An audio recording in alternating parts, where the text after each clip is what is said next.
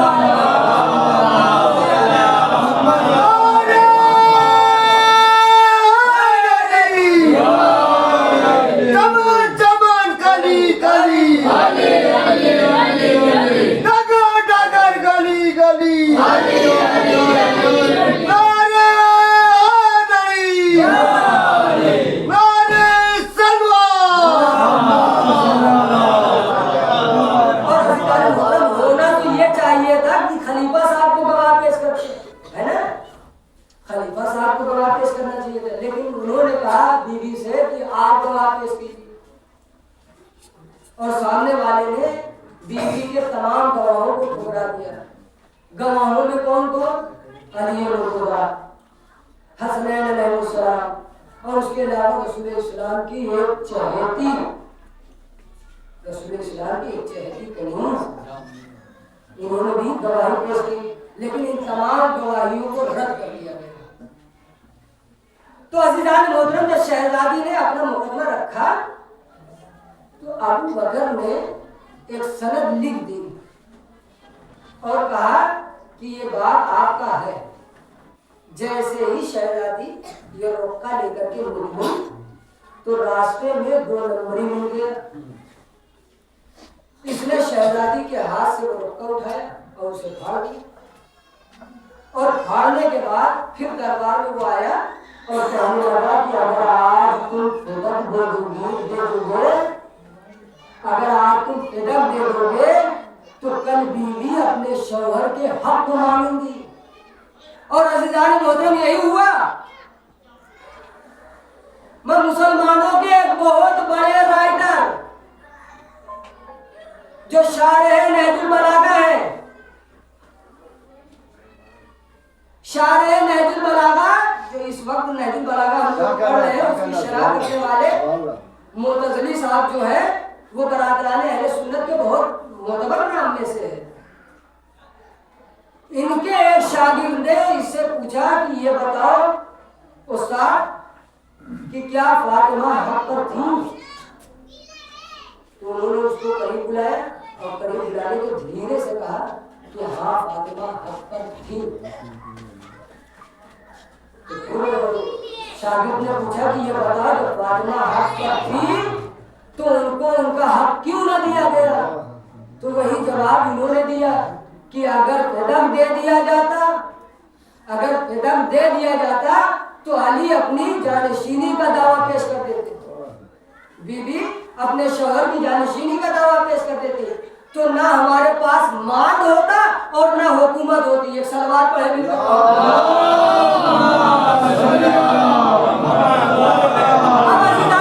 اب یہاں سے تھوڑا سا اور 2-4 منٹ بیدار ہو جائے.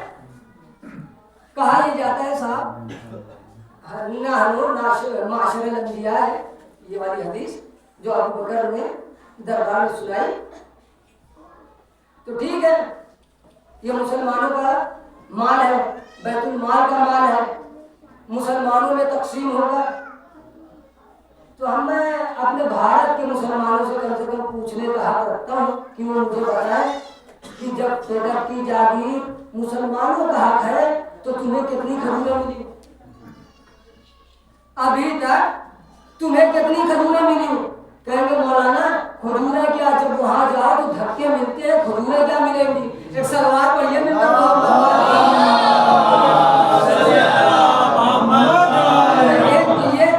اور عزیزان محترم, اگر انبیاء اپنا وارث نہیں چھوڑتے ہیں, جو چھوڑ کے جاتے ہیں وہ صدقہ ہوتا ہے, تو پھر عزیزان محترم ابو بکر نے عمر کے حوالے کیا اور پھر عمر نے عثمان کے حوالے کیا اور عثمان ملعون نے اپنے داماد مروان کے حوالے کر دیا, اس لیے کہ بیٹی بھی آئی تھی سوچا کہ داماد صاحب ہلکے نہ پڑے، اور عثمان نے اپنے داماد مروان کو وہ باغ دے دیا، اور یہ باغ ہوتا ہوتا بنو امیہ کے ہاتھ میں آیا، بنو عباس کے ہاتھ میں آیا، پھر عمر ابن عبد العزیز کے ہاتھ میں آیا، اور اس نے ایک مرتبہ پھر اہل بیت کو وہ باغ عطا کر دیا۔ اور یہ کہا جاتا ہے میرے دوستوں عزیزوں کہ علی نے اپنے دور حکومت میں کیوں نہ لے لیا، ہے نا؟ یہ سنا ہوگا آپ نے، جب بھی آپ فدق کا واقعہ چھیڑیں گے تو فوراً وہ یہ کہیں گے علی شیر خدا تھے، علی نے مرا وہ اندر کو مارا، تو دو مقام پر علی خاموش کیوں رہے؟ ایک شہزادی پر جو ظلم ہو رہا تھا اس پر علی خاموش کیوں رہے؟ ایک جب برسر اقتدار ہو گئے تھے تو اپنا حق کیوں نہ لے لیا؟ تو پہلے والے کا جواب سنو بچوں کہ علی موجود تھے، فاطمہ پر ظلم ہو گیا، علی خاموش کیوں رہے؟ تو پہلی بات تو یہ ہے کہ کتاب کا نام یاد رکھیں، سلیم بن قیس ہلالی، اس کے جو رائٹر ہیں انہوں نے لکھا ہے کہ علی خاموش نہیں رہے، بلکہ ایک صاحب کی گردن علی نے پکڑ لی تھی، اور پکڑنے کے بعد اتنا اٹھایا کہ علی کے قد سے وہ باہر جانے لگا، اور اٹھا کے پٹک دیا۔ پٹکنے کے بعد علی نے کہا کہ اگر رسول کی حدیث نہ ہوتی، اگر رسول نے مجھے منع نہ کیا ہوتا تو میں تجھے یہیں ختم کر دیتا۔ تو پہلی بات تو یہ ہے کہ رسول اسلام نے اپنی حیات طیبہ میں مولا کائنات سے کہہ دیا تھا کہ اگر آپ پر ظلم ہو تو آپ خاموش رہیے گا۔ تو ایک جواب یہ، اور دوسرا جواب میرے دوستو عزیزو سنو کہ علی خاموش کیوں رہے؟ علی نے بدلہ کیوں نہ لیا؟ علی نے تلوار کیوں نہ اٹھائی؟ تو سنے، اسی مدینے میں عثمان کے اوپر حملہ ہو گیا، اور اس حملے میں عثمان کی بیوی کی انگلیاں شہید ہو گئی، اور اتنی شدت سے ان کے اوپر زخم مارا گیا کہ وہ بے ہوش ہو گئے۔ کتابوں میں، برادران اہل سنت کی کتابوں میں لکھا ہے کہ جب حضرت عثمان کے گھر پر حملہ ہوا تو ان کی بیوی کی انگلیاں شہید ہو گئی۔ تو عثمان خاموش کیوں رہے؟ بس جواب تو چاہیے نا مجھے۔ یہ کہا جا رہا ہے کہ علی کیوں خاموش رہے، تو مجھے بتاؤ کہ عثمان کیوں خاموش رہے؟ اور میرے دوستوں عزیزو، میں نے جو اپنی آنکھوں سے پڑھا ہے وہ منبر پر بیان نہیں کر سکتا میں کہ صرف عثمان کی بیوی پر حملہ نہیں ہوا، انگلیاں شہید نہیں کی، بلکہ ان کے اوپر ہاتھ ڈالا گیا۔ بھائی اتنا ہی جان لیجیے، یعنی ان کی حرمت کو پامال کرنے کی کوشش کی گئی۔ اب اس سے بہترین لفظ میں نہیں بیان کر سکتا۔ اور عثمان خاموش رہے۔ تو عزیزان محترم، معاملہ یہ ہے کہ اس وقت کا جو ماحول تھا،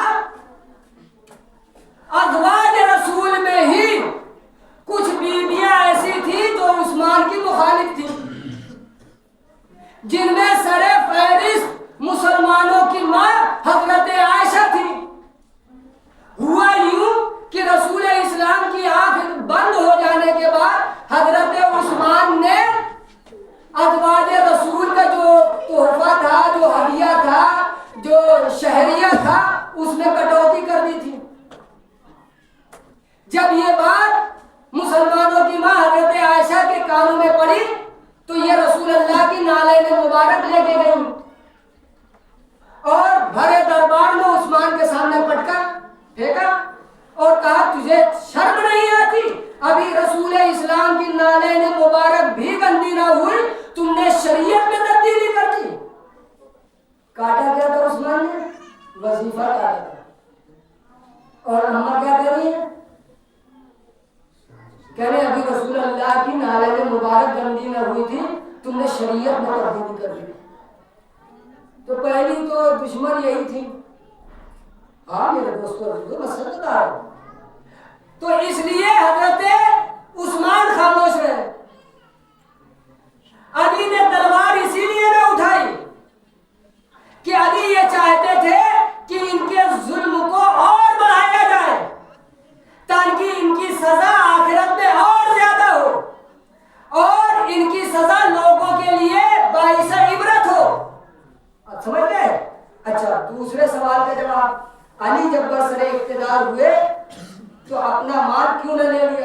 بیوی کا مال کیوں نہ لے لیا، فاطمہ کے حوالے کر دیتے؟ تو اس کا بھی جواب یہی ہے میرے دوستو عزیزو کہ اس وقت جب عثمان کا قتل ہوا تو قتل کا جو ذمہ تھا وہ علی کی گردن پر ڈال دیا گیا۔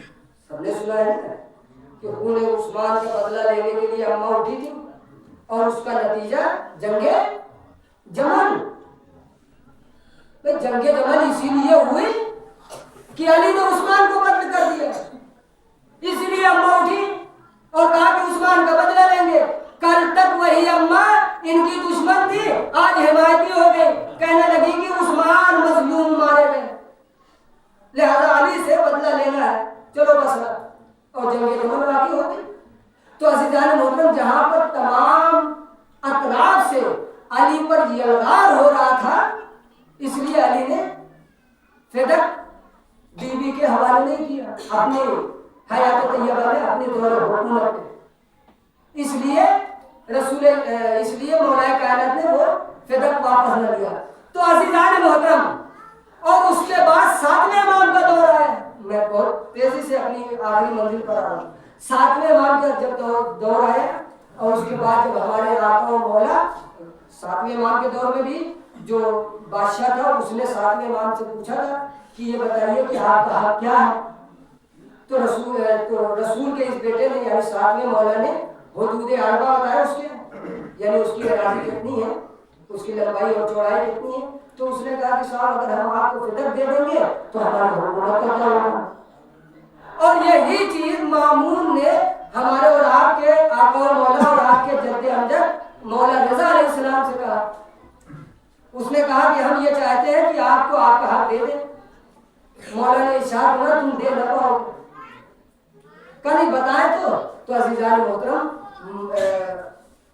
مولا رضا نے اس کے حدود اربع بتایا، سمرقند اور بخارا اور کہاں کی یہ راز، مطلب یہ پورا علاقہ جب بتایا تو اس کو یہ لگا کہ یہ تو سارے علاقے ہماری حکومت کے ہیں، اگر فدق دے دیا تو ہم حکومت کہاں کریں گے؟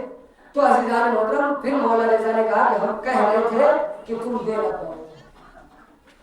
تو عزیزان محترم اس طرح یہ فدق اب آخر منزل میں پہنچا ہے۔ اب تو ہم اس دن کا انتظار کر رہے ہیں جب فاطمہ زہرا کا بیٹا پردے غیب سے ظاہر ہوگا اور کچھ گڑے ہوئے مردے اٹھاڑے جائیں گے اور اکھاڑنے کے بعد ان کو پیڑوں میں ٹالا جائے گا، تو جو سوکھا درخت ہوگا اس خوشی میں کہ یہ ملعون ہمارے درخت پر ٹالے گئے ہیں وہ ہرا بھرا ہو جائے گا، یہ منظر سارا زمانہ دیکھے گا۔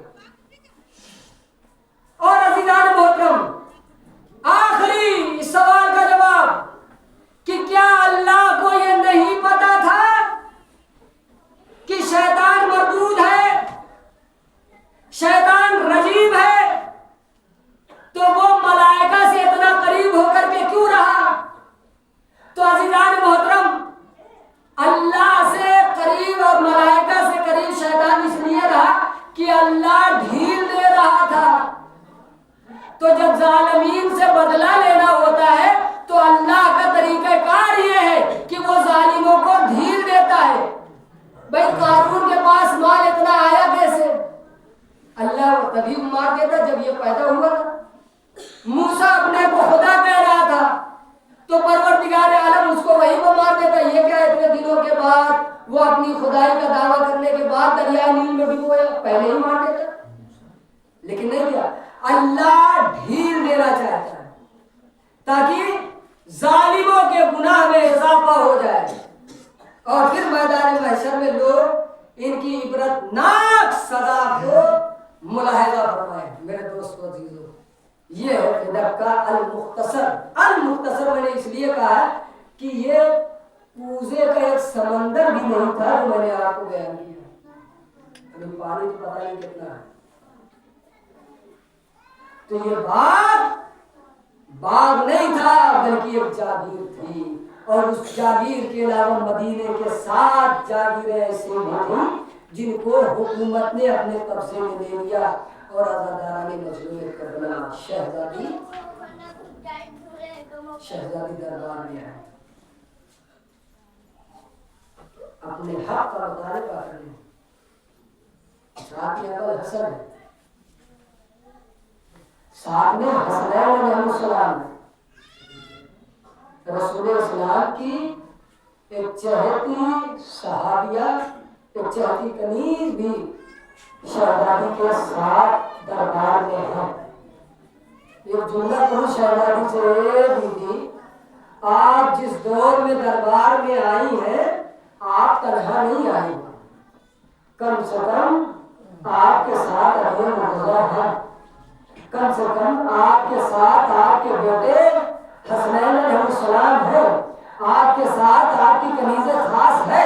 اے شہزادی، ارے کربلا کے میدان کے بعد یہی آپ کی بیٹیاں زینب و ام کلثوم کبھی دربار شام، کبھی دربار شام، کبھی کوفے کا دربار، لیکن ہاتھ پسے پشت بنے ہوئے ہوں گے۔ اے شہزادی، ایک بیٹا ہوگا مگر اس کے ہاتھوں میں ہتھکڑیاں، پاؤں میں بیڑیاں، گلے میں توکے خاردار۔ اے عزاداران مظلوم کربلا، صحیح بخاری کی روایت ہے کہ شہزادی جب تک زندہ رہی ان سے ناراض رہی، جنہیں مسلمان اپنا خلیفہ کہتے ہیں، ان سے ناراض رہی، یہاں تک کہ شہزادی کی شہادت باتیں ہو گئی اور صحیح بخاری میں وفات لکھا ہوا ہے۔ میرے دوستوں عزیزوں، میں مسلمانوں تم سے ایک سوال کرتا ہوں، تمہیں تمہارے رسول کا واسطہ، تمہارے اللہ کا واسطہ، تم جنہیں اپنا خلیفہ سمجھتے ہو ان کے بارے میں کم سے کم اپنے علماء سے جا کے پوچھو، بھائی اتنا پوچھ لو کہ شہزادی ان سے ناراض تھی یا نہیں۔ جب وہ یہ کہے نا کہ یہ شیعوں کی من گھڑت روایتیں ہیں تو اس کے منہ کو بخاری مار دیں اور کہو کہ یہ بخاری میں لکھا ہوتا ہے۔ اے عزاداران مظلوم کربلا، آپ کی آوازیں بلند ہیں، اللہ ان آوازوں کو اپنی رحمت نازل کرے، خدا کوئی غم نہ دے سوائے غم حسین کے۔ اے سادات کے لوگوں، اے سیدوں، میں تمہیں پوسا دیتا ہوں، تمہاری جدہ کی مظلومانہ شہادت کا پوسا دیتا ہوں اور ایک سوال کرتا ہوں، اتنا بتاؤ کہ آخر فاطمہ پر تو کون سی مصیبتیں ڈھائی گئی کہ جس کی وجہ سے شہزادی کو کہنا پڑا سمت علیہ مصائب اللہ ونہا، سمت علیہ مسمنا علیہ۔ اے بابا، ارے آپ کی شہادت کے بعد آپ کی بیٹی پر اتنے مظالم ڈھائے گئے، اگر روزے روشن پر ڈھائے جاتے تو یہ سیاہ راتوں میں تبدیل ہو جاتے۔ عزاداران مظلوم کربلا، امام زمانہ کو پوسا دینا ہے اور اس انداز سے گریہ کرنا ہے۔ اے عزاداروں، آپ کو رونے سے کوئی نہیں روک رہا ہے، مگر کل جب شہزادی اپنے باپ پر گریہ کرتی تھی تو آواز آتی تھی، اے ابو الحسن، ارے فاطمہ سے کہہ دو یا تو دن میں رو لیا کرے یا رات میں رو لیا کرے، ہمارے کاموں میں خلل ہوتا ہے۔ اے عزاداروں، ارے رسول کا بھی کفن میں اعلان ہوا تھا کہ مسلمانوں کے نام اور صحابی فاطمہ کے دروازے پر آگ اور لکڑی لے کے جمع ہوئے اور کہا خلو ابو الحسن کو باہر کر دو ورنہ ہم اس دروازے پر آگ لگا دیں گے۔ اے عزاداران مظلوم کربلا، شہزادی نے نرم لہجے میں ایک سوال کیا، کیا تم اس دروازے پر آگ لگا دو گے جہاں آ کر کے رسول سلام کیا کرتے تھے؟ کیا تم اس دروازے پر آگ لگا دو گے جہاں رسول کے دو پھول رہتے ہیں؟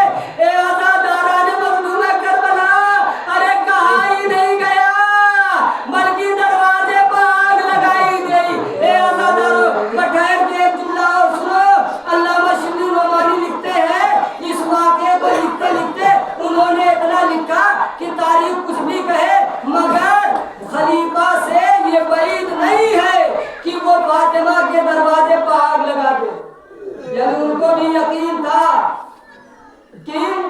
خلیفہ فاطمہ کے دروازے کو آگ لگا سکتا ہے۔ اے عزاداران مظلوم کربلا، جلتا ہوا دروازہ بی بی کے پہلو پر ڈھکیلا گیا، بی بی کے پہلو پر گرایا گیا، دروازے کی دو کیلیں شہزادی کے پہلو میں ڈرائی، آواز دی اسماء میرے محسن کی خیر۔ عزاداران مظلوم کربلا، جو مقتل کا جملہ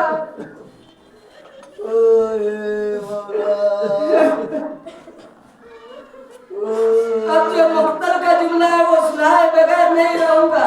اے عزاداران مظلوم کربلا، جلتا ہوا دروازہ بی بی کے پہلو پر گرا ہوا ہے اور اس دروازے پر مسلمان پیر رکھ کے فاطمہ کے گھر میں داخل ہو گئے۔ ابو الحسن کی گردن میں رسی باندھی گئی، گھسیٹتے ہوئے علی کو باہر لائے۔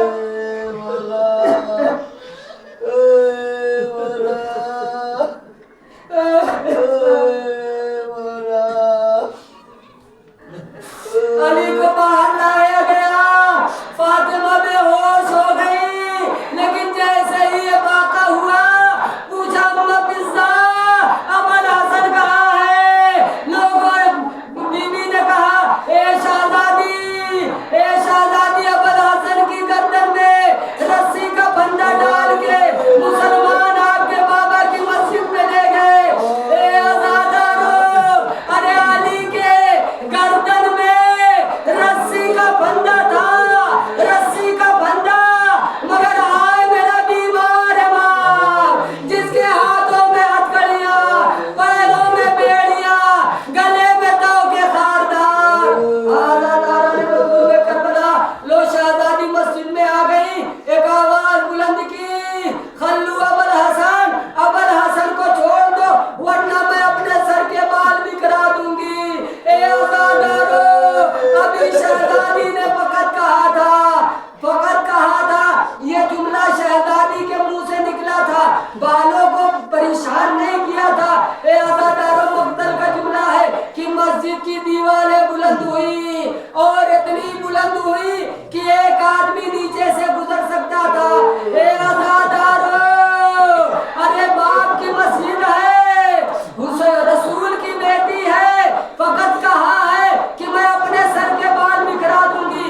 یا رسول اللہ، ارے اس وقت آسمان کیوں نہ پھٹ گیا جب آپ کی بیٹیاں دربار شاہ سر ننگے ہاتھ بسے پشت مدے لگا دے رہی ہیں۔ ہم رسول کی بیٹیاں، کوئی حد چادر خیال رکھنے